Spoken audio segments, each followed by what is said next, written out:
तो नमस्कार दोस्तों, स्वागत आप सभी का अपने channel M J higher physics में। इस वीडियो लेक्चर में हम बात करेंगे dedication Hamiltonian variational principle from D'Alembert principle के बारे में। यहाँ पर हम हैमिल्टोनियन वेरिएशनल प्रिंसिपल को डी एलम्बर्ट प्रिंसिपल का यूज़ करके उसको डिराइव करेंगे। तो चलिए इस वीडियो लेक्चर को हम शुरू करते हैं। सबसे पहले हम यहाँ पर यूज़ करते हैं डी एलम्बर्ट प्रिंसिपल, और डी एलम्बर्ट प्रिंसिपल का यूज़ करके हम डिराइव करेंगे हैमिल्टोनियन वेरिएशनल प्रिंसिपल। तो हम जानते हैं we know that D'Alembert principle is summation I equal to 1 to n F I A minus P I dot del R I equal to 0। Equation number first, ये हमारे पास D Alembert principal था जिसको हमने derive भी किया था। यहाँ पर जो हमारे पास एफ आई ए है वो इस कोई भी सिस्टम है या हमारे पास कोई भी पार्टिकल है उस पर अप्लाइड फोर्स होता है, और जो पी आई डॉट होता है वो होता है D P I upon D T equal to F. यहाँ पर हमारे पास जो डेल आर आई है वो है वर्चुअल डिस्प्लेसमेंट। अब यदि इस इक्वेशन नंबर फर्स्ट को हम अंदर मल्टीप्लाई करके इसको आगे सॉल्यूशन करें तो हम इसे इस प्रकार से भी लिख सकते हैं, summation I equal to 1 to n F I A del R I minus summation I equal to 1 to n। इस पी आई डॉट को हम लिखेंगे M I R I double dot del R I equal to 0, क्योंकि यहाँ पर जो P I dot है हमारे पास जो पी आई होता है इस पी आई को हम लिख सकते हैं, यहाँ पर जो पी आई डॉट होगा इस पी आई डॉट हमारे पास होगा M I V I. P I हमारे पास होता है एम आई वी आई, और वी आई को हम लिख सकते हैं यहाँ पर आर आई डॉट। लेकिन हमारे पास पी आई के ऊपर यदि डॉट है तो हम इसे लिखेंगे M I R I double dot. तो पी आई की जगह हम लिखेंगे M I R I double dot and del R I equal to 0। Summation I equal to 1 to n F I A del R I minus summation I equal to 1 to n। अब यहाँ पर हम इसको लिखेंगे d upon D T. ये जो terms हमारे पास होगी M I R I double dot del R I, इस टर्म्स की जगह हम लिख सकते हैं d upon D T M I R I dot del R I plus summation I equal to 1 to n M I R I dot D upon D T del R I और equal to 0। अब यहाँ हमने इस terms की जगह हैं ये वाली टर्म्स लिखी हैं। ये वाली टर्म्स किस प्रकार से हम ज्ञात करते हैं वो हम यहाँ पर देखते हैं। यहाँ पर हम देखेंगे बिकॉज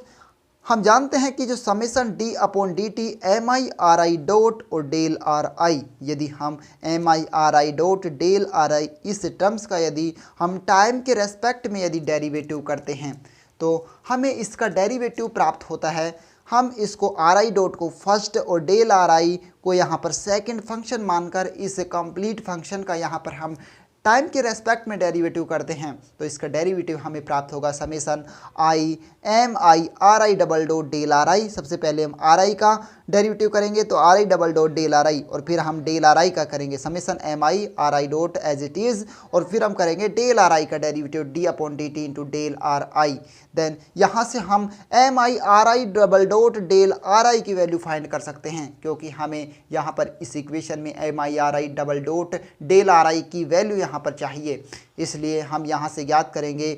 समेशन, यहाँ से हम इसकी वैल्यू ज्ञात करेंगे।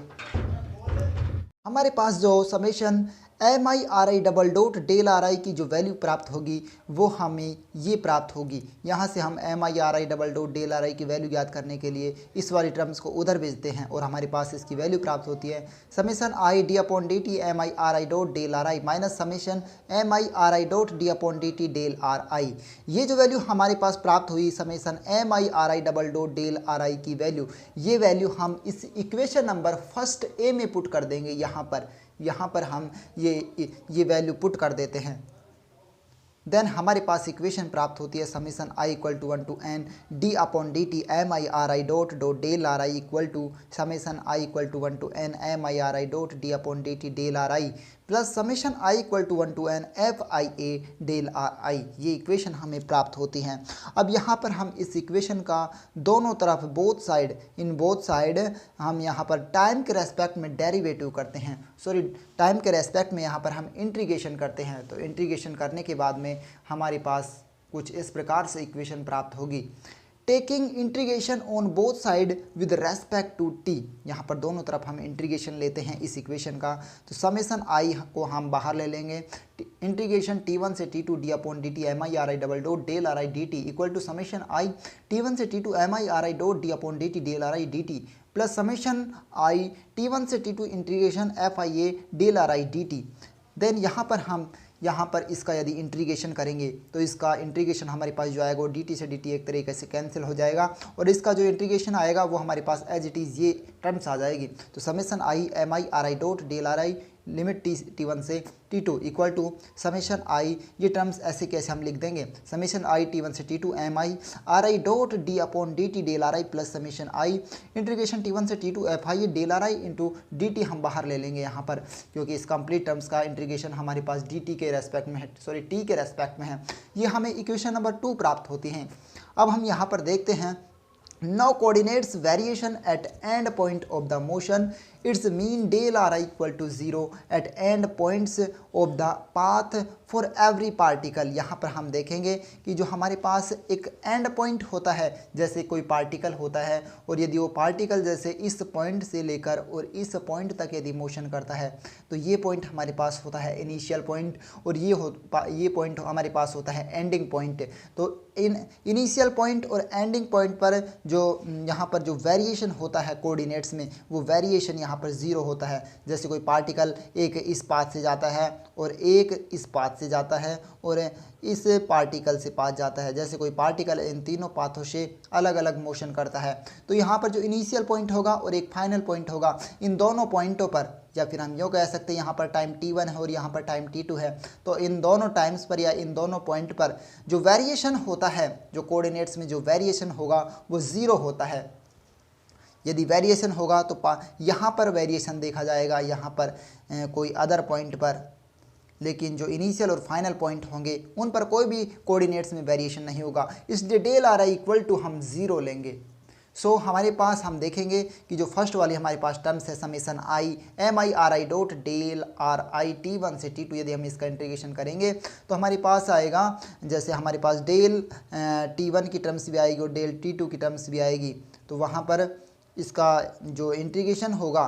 जो इस इक्वेशन जो इसकी वैल्यू होगी वो 0 प्राप्त होगी हमें, यदि हम यहाँ पर लिमिट लगाते हैं तो ये वैल्यू हमें यदि 0 प्राप्त होगी तो ये वैल्यू हम इक्वेशन नंबर 2 में यहाँ पर पुट कर देते हैं, equation number 3। In equation number 2 we get then summation I T1 से T2 M I R I dot D upon D T del R I plus summation I T1 से T2 F I A del R I D T equal to 0। हमारे पास केवल ये वाली terms equal to 0 प्राप्त होता है। Then summation I T1 से T2, यहाँ पर हम इस इक्वेशन को लिख सकते हैं del variation M I R I dot, यहाँ पर यदि हमारे पास एम आई है और आर आई डॉट है और डेल आर आई यहाँ पर D upon D T del R I dot है, यदि हम यहाँ से डेल को बाहर ले लें अर्थात डेल वेरिएशन को यदि बाहर ले लें तो हम इस इक्वेशन को इस प्रकार से लिख सकते हैं M I R I dot और R I dot plus summation, यहाँ पर समेशन आई हमारे पास T1 से T2 F I A del R I है, तो इसको हम लिख सकते हैं यहाँ पर F I A dot del R I D T, क्योंकि यहाँ पर हमने जो समेशन इंटीग्रेशन बाहर ले लिए हैं, इसलिए आगे हमारे पास जो इक्वेशन आएगी वो आएगी समेशन आई T1 से T2 डेल वेरिएशन, इसको हम लिख सकते हैं M I R I dot square plus F I A dot del R I D T equal to 0। Then summation I T1 से T2, यहाँ पर इस इक्वेशन को हम लिखेंगे, ये हमारे पास जो M I R I dot square है ये यहाँ पर काइनेटिक एनर्जी होगी, इसलिए हम इसको लिखेंगे del T I minus F I A dot del R I, ये यहाँ पर रिप्रेजेंट करता है पोटेंशियल एनर्जी। सो इसको हम लिख सकते हैं डेल वी आई आर, अर्थात डेल वेरिएशन और यहाँ पर potential energy V I R D T equal to 0। Then यदि हम इसको आगे सॉल्यूशन इसका करते हैं तो यहाँ पर हम देखते हैं कि जो del T I minus del V I R हमें यहाँ पर प्राप्त होता है, तो यहाँ से यदि हम डेल वेरिएशन बाहर ले लें तो टी आई माइनस वी आई हमें प्राप्त होगा, और जो टी आई माइनस वी आई जो